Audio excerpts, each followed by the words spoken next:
जहरीले भाषा में सबसे ज़्यादा बीजेपी के लोग जहरीला भाषा बोलते हैं। जहरीले भाषा जो बोलेगा तो या तो उसके यहाँ बुलडोजर जाएगा या तो फिर जो उसको प्रताड़ित किया जाएगा।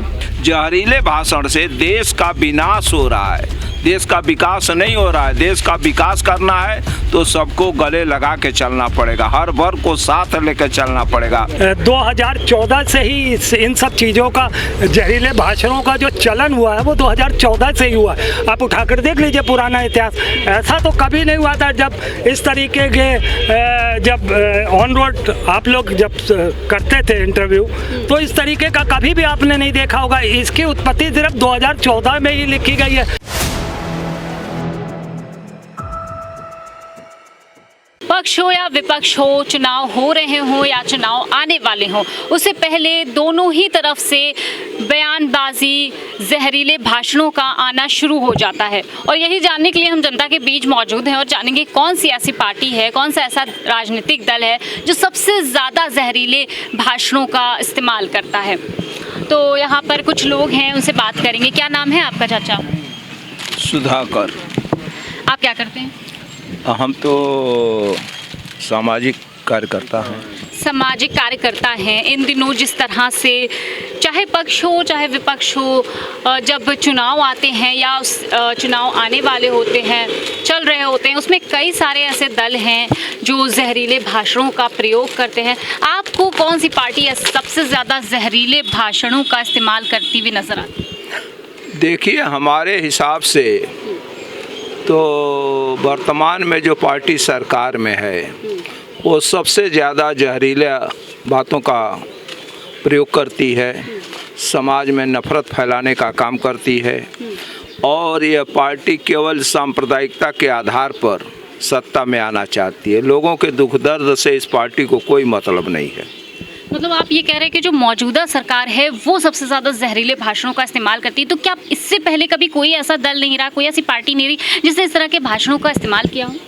हमको तो ऐसा नहीं लग रहा है कि इसके पहले चाहे समाजवादी पार्टी रही हो, चाहे सोशलिस्ट पार्टी रही हो, चाहे कम्युनिस्ट पार्टी रही हो, चाहे जो भी पार्टियाँ रही हो, उन लोगों ने इतना जहरीला शब्दों का प्रयोग नहीं किया जितना आज हो रहा है।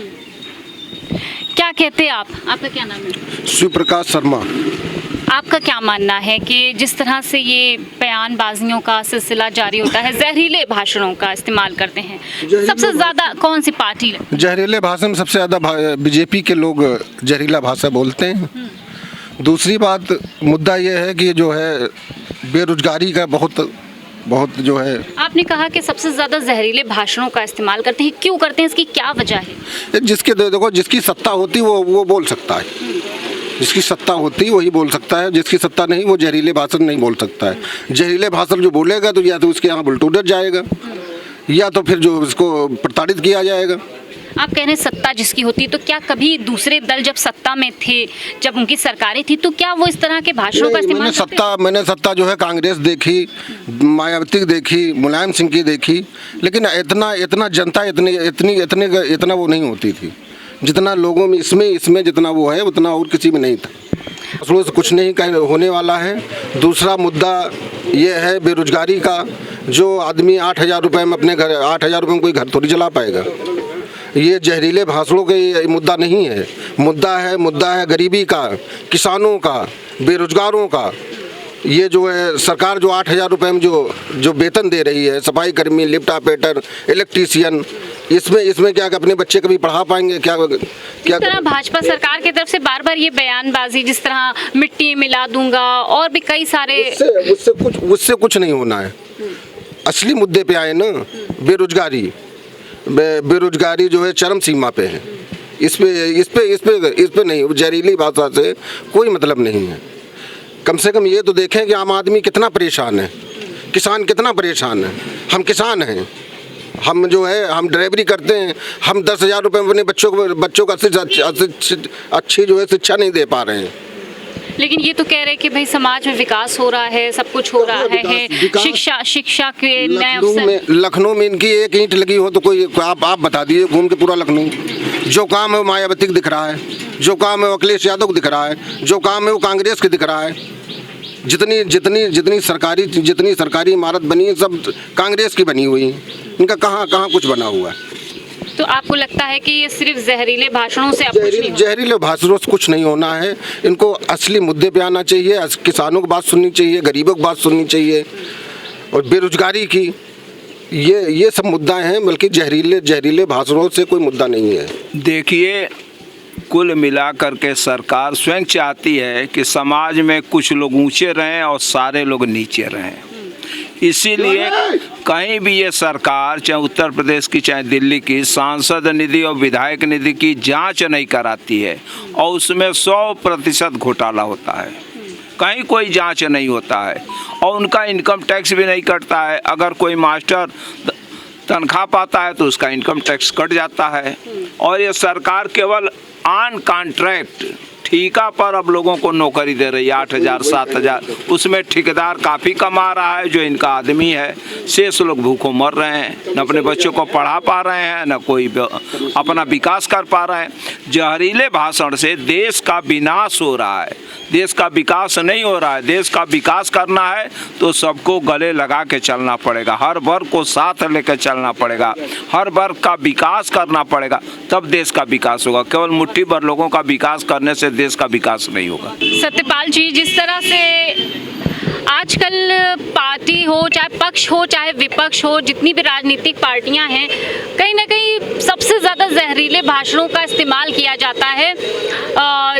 तो आप किस पार्टी को सबसे ज़्यादा जहरीले भाषण के तौर पर देखते हैं कि वो सबसे ज़्यादा जहरीले भाषणों का इस्तेमाल करते हैं अपने जो है रैली हो या जो भाषणबाजी हो? पहले तो मैं बड़े मंगल के द्वितीय बड़े मंगल की सबको बधाई देता हूँ, पूरे देश को। देखिए, इस वक्त तो क्या 2014 से ही इन सब चीज़ों का, जहरीले भाषणों का जो चलन हुआ है वो 2014 से ही हुआ है। आप उठाकर देख लीजिए पुराना इतिहास। ऐसा तो कभी नहीं हुआ था जब इस तरीके के जब ऑन रोड आप लोग जब करते थे इंटरव्यू, तो इस तरीके का कभी भी आपने नहीं देखा होगा। इसकी उत्पत्ति सिर्फ 2014 में ही लिखी गई है और जहरीले भाषण देना सिर्फ और सिर्फ एक ही पार्टी का एजेंडे में है, वो है भारतीय जनता पार्टी। क्या इससे पहले कभी ऐसा इतिहास में किसी भी पार्टी ने किया कि सबसे ज़्यादा अपने भाषणों में जहरीले शब्दों का इस्तेमाल किया गया हो? किसी पार्टी ने इस तरह से पहले कभी किया? नहीं, लोकल स्तर पे कभी कभार सापा और बहुजन में थोड़ी सी ऊंच नीच हुई है, वो एक रेयर में देखा गया था जब मायावती के साथ सापा वालों ने बदतमीजी की थी। मैंने क्या कहा है, 2014 से ही इसकी उत्पत्ति हुई है। ये जो भाषण, गलत भाषण देना, जहरीले भाषण देना, ये भाजपा के एजेंडे में भी है, उसके प्रोपेगेंडा में भी है। ये सब वही चलाती है, और कोई सवाल हो तो।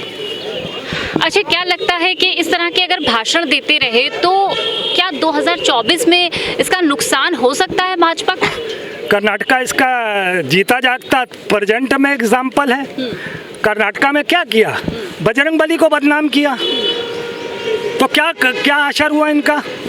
किस तरीके से इन्होंने वो लड़की को, जो हिजाब वाली लड़की थी, उसको किया, मुसलमानों के आरक्षण को हटाने की बात कही है ना, हिंदू मुस्लिम कराने की बात कही। क्या नहीं करती है भाजपा? कर्नाटका ही नहीं, पूरे देश में करती है, और जब नहीं भी जरूरत होती तब भी करती है। और आपको बता दें, ईवीएम में भी जिस तरीके से अभी गुरदीप सप्पल हैं जो प्रवक्ता हैं कांग्रेस के, उन्होंने कहा है 3 से 5% तक की ईवीएम में जो घपलेबाजी सेटिंग से होती है, वो उन्होंने उसका खुलासा कल परसों में किया।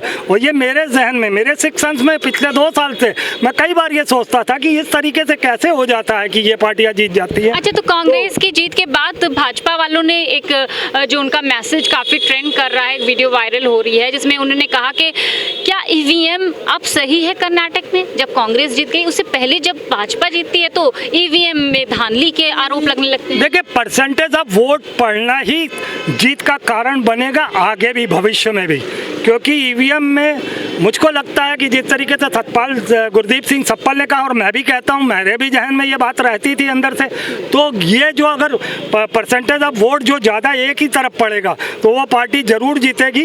मगर अगर वोट परसेंटेज कम होगा, है ना, तो भाजपा को ज़्यादा फायदा मिलेगा, क्योंकि उसकी कहीं ना कहीं 5 से 10% ईवीएम में सेटिंग रहती ही रहती। इस तरह के जो भाषण आते हैं तो आप इसको कैसे देखते हैं? नहीं, ये भाषण तो अच्छे नहीं है, चाहे किसी भी पार्टी की तरफ से आए, भाषण जहरीले नहीं होने चाहिए। क्योंकि समाज में जो भी तबका है, किसी जाति का, किसी धर्म का हो, वो भारत का, उत्तर प्रदेश का, हम उत्तर प्रदेश की राजधानी में खड़े हैं, तो नागरिक है तो यहाँ पे सौहार्द बनाए रखने के लिए जहरीले शब्दों का कोई स्थान नहीं है, क्योंकि हमारी जो मतलब आप भी मानते हैं कि भाजपा अगर इस तरह के भाषणों का, जहरीले भाषणों का इस्तेमाल करती है तो वो एक अलग बात है। हाँ, नहीं, किसी को नहीं करना चाहिए, वो चाहे भाजपा हो, सपा हो, बसपा हो, कांग्रेस हो, किसी को भी जहरीले भाषा का, मर्यादित शब्दों का प्रयोग नहीं करना चाहिए।